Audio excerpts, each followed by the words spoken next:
2023년 6월 29일 제가 광림 수도원에서 기도하고 있을 때 나만의 천사가 나타났습니다.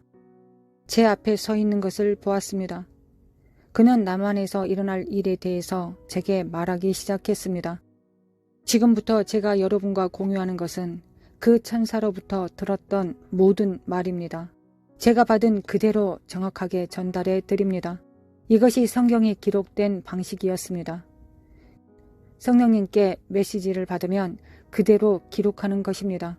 선지자들은 환상을 보았고 그들이 본 모든 것들을 그대로 기록했습니다. 첫 번째 천사가 말한 것은 악한 사람이 대통령이 될 것이라는 것입니다. 이것은 미래에 대한 것입니다. 여러분의 다음 대통령 선거가 언제인지 모르지만 악한 사람이 대통령이 되고 나쁜 결정을 내리게 될 것입니다. 그것이 국가의 안보와 복지를 무너뜨리게 될 것입니다. 그래서 문제가 있습니다. 악한 사람이 대통령이 되면 나쁜 결정을 하게 될 것이고 이 국가의 번영에 해가 될 것입니다. 남한은 매우 번영한 국가입니다. 산업이 매우 강력합니다. 삼성, LG, 기아, 현대, 세계적인 브랜드가 있습니다. 잘못된 대통령이 잘못된 결정을 하면 국가의 경제를 의미하는 복지에 큰 영향을 끼칠 것입니다. 이 모든 것을 모두 기록한 다음 제가 예전에 썼던 메모를 다시 살펴보았습니다. 저는 2017년에 처음 한국에 방문했습니다. 제가 그때 설교 노트를 보았습니다. 2017년 3월에 오산리 기도원에서 3일 동안 금식하며 기도했습니다. 주님을 기다리고 있을 때 거룩하신 아버지의 임재가 제 방에 임하였습니다. 그분의 얼굴은 볼 수 없었고 구름의 형태로 보였습니다. 하나님 아버지께서 말씀하셨습니다. 악한 자가 이 나라의 지도자가 될 것이다. 저는 이것에 대해 완전히 잊어버리고 있었기 때문에 매우 놀랐습니다. 6년이 지난 지금 천사가 똑같은 말을 했습니다.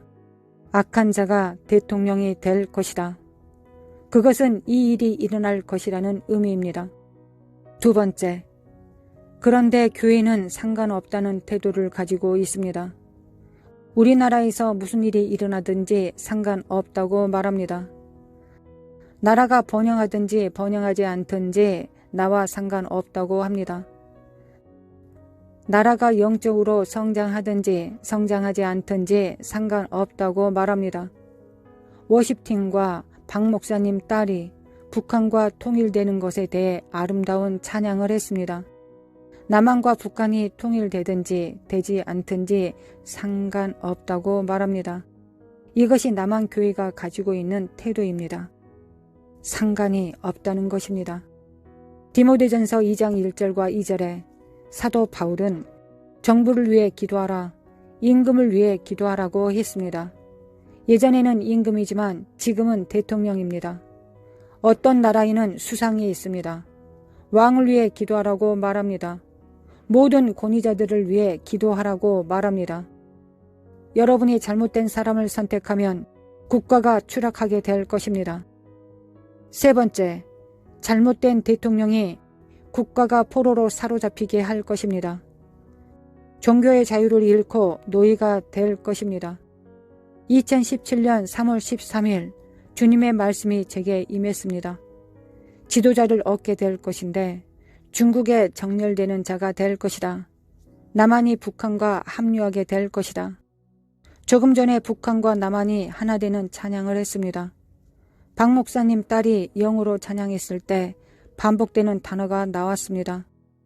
물론 한국말을 이해하지 못했지만 영어 자막이 나왔기 때문에 그 노래를 따라했습니다. 저는 기도했습니다. 주님, 이들을 향한 말씀이 무엇입니까? 그때 제 앞에 천국문이 열렸습니다. 주님께서 보좌 옆에 서 계시고 주님 앞에 3차원 지도가 펼쳐졌는데 남한과 북한이 아니었고 하나의 한국이었습니다. 마치 금과 같은 경계선이 한반도를 전체를 둘러싸고 있었습니다. 그때 주님이 제게 말씀하셨습니다. 내가 남북이 하나 되기를 열망한다. 먼저 마음을 모아서 제 말을 들어보십시오. 그 다음에 기록하고 기도하시면 됩니다.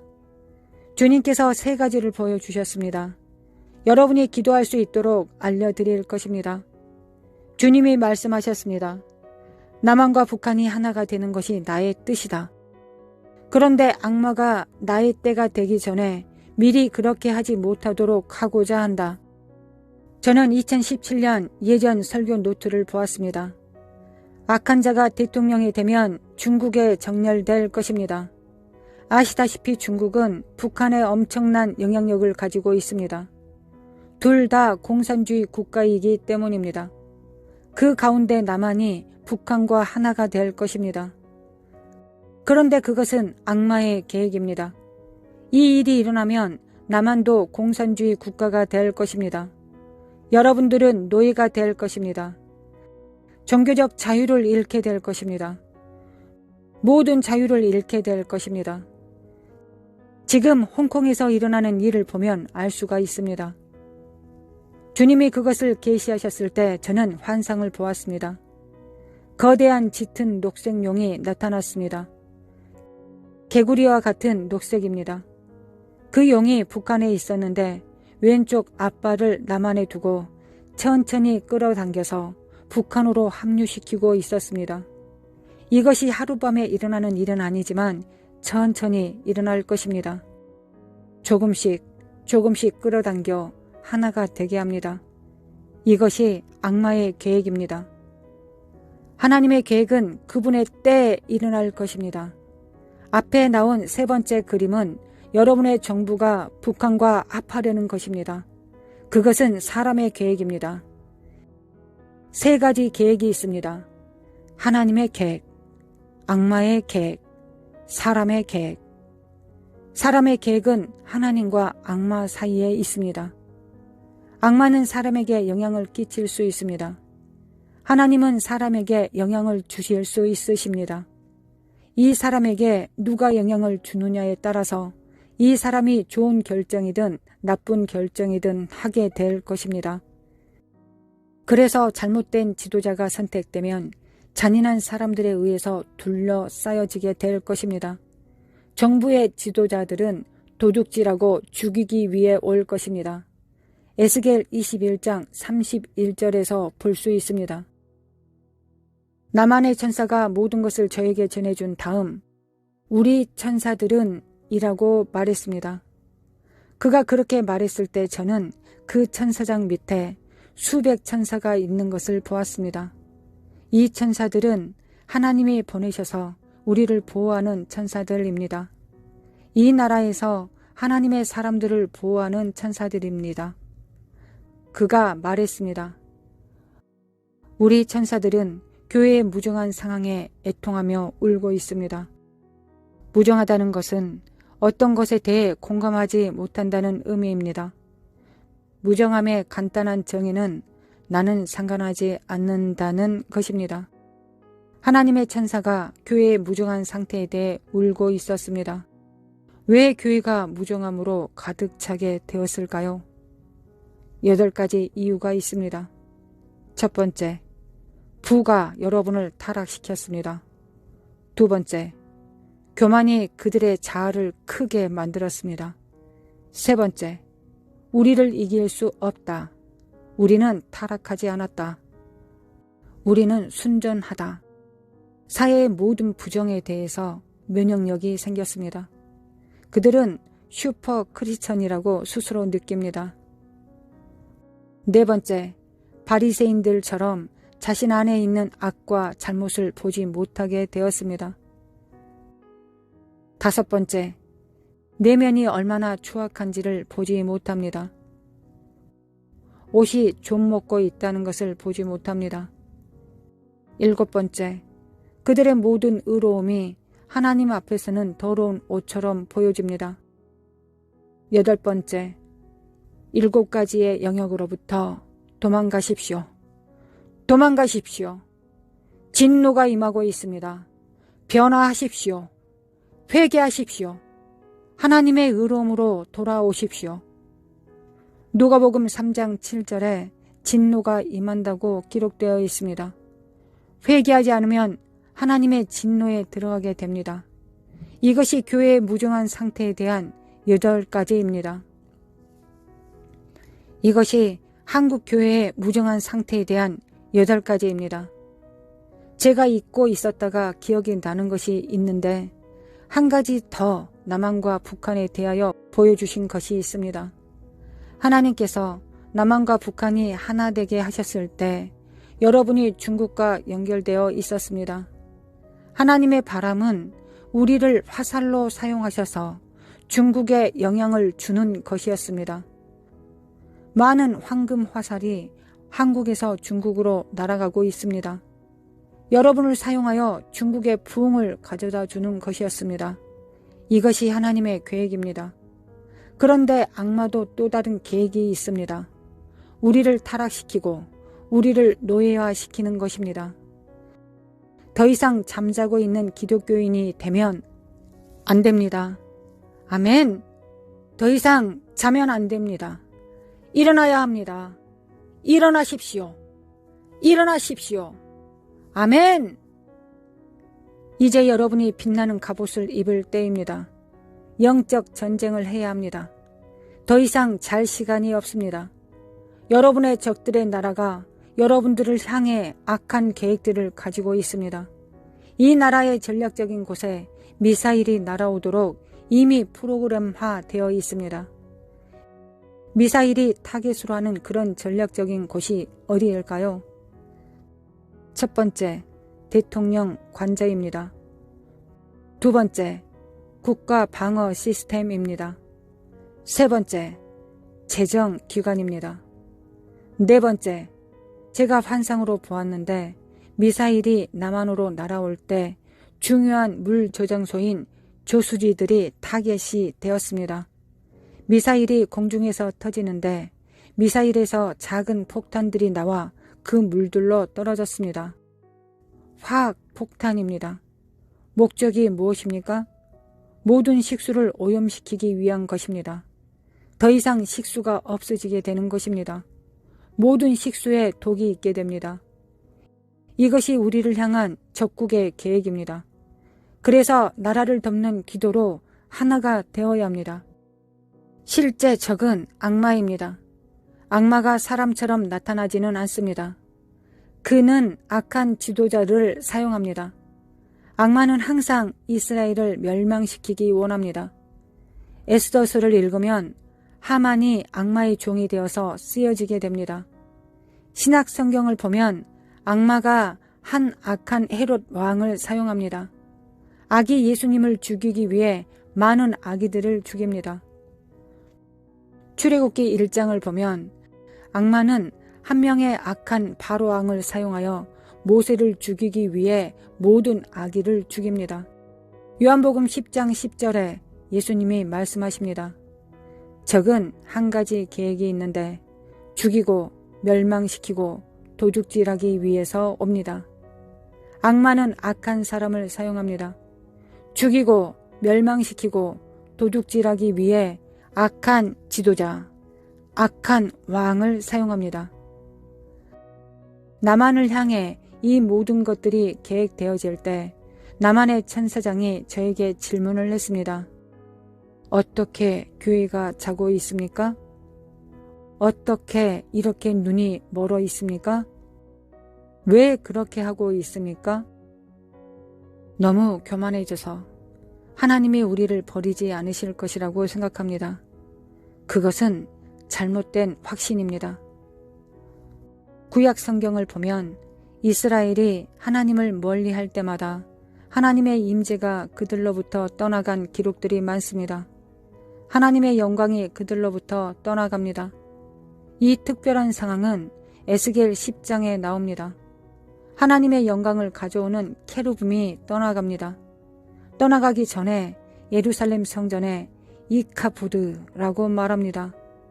영광이 떠나갔다는 의미입니다. 솔로몬 왕이 하나님을 따르는 것을 그만두었을 때 하나님의 이름을 두었던 그 성전을 하나님이 버리셨습니다. 바벨론 사람들이 와서 그 성전을 파괴시켰습니다.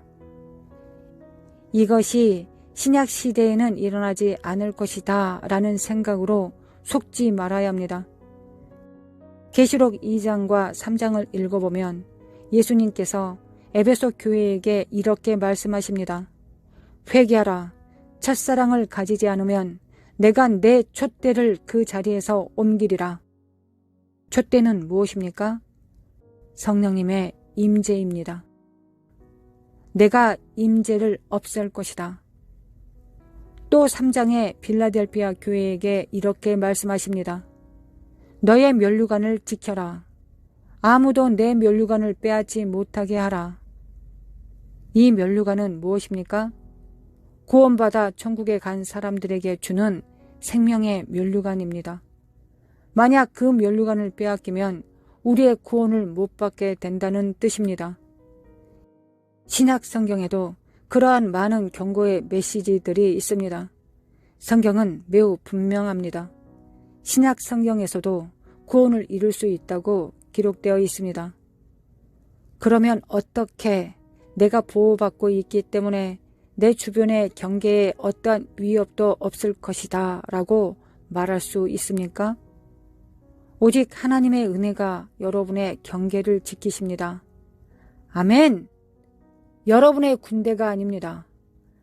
여러분의 공군이 아닙니다. 여러분의 해군이 아닙니다. 하나님의 은혜입니다.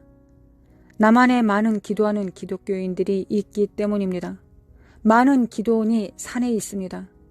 신실한 기독교인들이 기도를 많이 하고 있습니다. 그런 기도들 때문에 하나님의 은혜가 남한에 여전히 있습니다.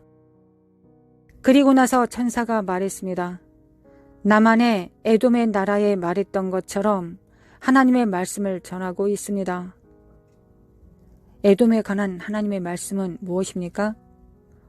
오바다 1장 3절과 4절입니다. 너의 마음의 교만이 너를 속였도다.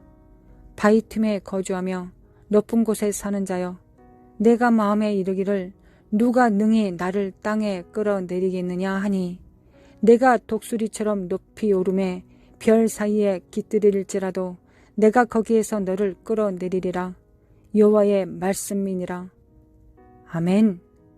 이 성경 구절을 보십시오. 너의 마음의 교만이 너를 속였다고 말합니다. 서울 전경을 바라보면 굉장히 높은 빌딩들이 많이 있습니다. 이것이 4절에서 말하는 것입니다. 내가 독수리처럼 높이 오르며 별 사이에 깃들일지라도 내가 거기에서 너를 끌어내리리라. 이것이 전능하신 하나님의 경고입니다. 사랑하는 한국 성도 여러분, 이 말씀을 명심하십시오. 이것이 여러분을 향한 경고입니다. 우리가 무엇을 해야 하겠습니까? 이 모든 것을 다 막을 수 있을까요? 하나님이 경고하실 때는 우리가 회개함으로 올바른 길로 나갈 수 있도록 하기 위함입니다. 그러면 사악함이 우리에게 임하지 못할 것입니다. 아멘! 그런데 우리의 삶을 올바르게 하지 못하면 말했던 그 사악한 일들이 우리에게 일어나게 될 것입니다. 우리가 무엇을 해야 하겠습니까? 이것이 여러분들에게 드리는 조언의 말씀입니다. 첫 번째, 자신을 겸손케 하십시오. 여러분들이 어떤 사람이든 부함이 전해진 것은 다 하나님의 은혜입니다. 여러분의 손의 능력이 아닙니다. 그것은 하나님의 은혜입니다. 이것을 깨달으십시오. 자신을 겸손케 하십시오. 하나님이 없이는 아무것도 아닙니다. 겸손하십시오.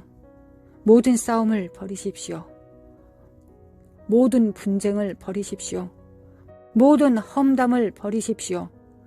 뒷담화를 버리십시오. 입에서 나오는 부패한 말을 버리십시오. 두 번째, 사랑의 주님의 얼굴을 구하십시오. 오직 그분만이 여러분을 구원하실 수 있으시기 때문입니다. 세 번째, 교회를 함께 모으십시오. 국가를 구하기 위해 금식하고 기도하도록 조직하십시오. 요엘 2장 15절에서 17절입니다. 너희는 시온에서 나팔을 불어 거룩한 금식일을 정하고 성회를 소집하라.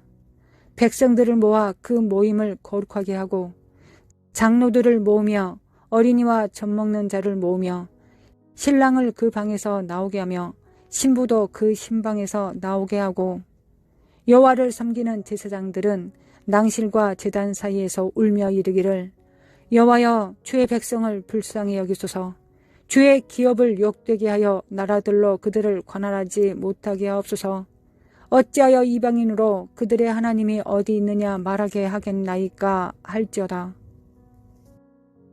자신을 겸손케 하고 성회를 소집하고 국가적 금식 기도를 하고 회개하십시오. 12절에서 14절을 우리 모두 함께 읽겠습니다. 여호와의 말씀에 너희는 이제라도 금식하고 울며 애통하고 마음을 다하여 내게로 돌아오라 하셨나니 너희는 옷을 찢지 말고 마음을 찢고 너희 하나님 여호와께로 돌아올지어다. 그는 은혜로우시며 자비로우시며 노하기를 더디하시며 인애가 크시사 뜻을 돌이켜 재앙을 내리지 아니하시나니 주께서 혹시 마음과 뜻을 돌이키시고 그 뒤에 복을 내리사 너희 하나님 여호와께 소제와 전제를 드리게 하지 아니하실는지 누가 알겠느냐. 아멘. 이것이 앞으로 악한 자가 오는 것을 막기 위해 여러분이 해야 하는 조언의 말씀입니다. 6년 전에 비슷한 말씀을 하나님께 받았습니다.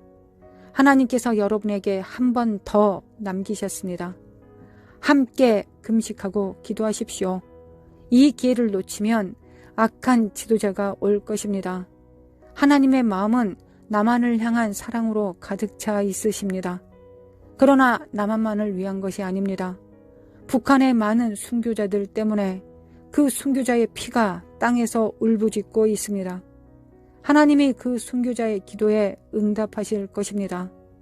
하나님은 두 개의 한국이 이제 하나가 되기를 원하십니다. 여러분은 하나님의 군대가 될 것입니다. 아멘! 이것이 하나님의 계획입니다. 이렇게 하면 이 나라에 하나님의 선이 들어오게 될 것입니다.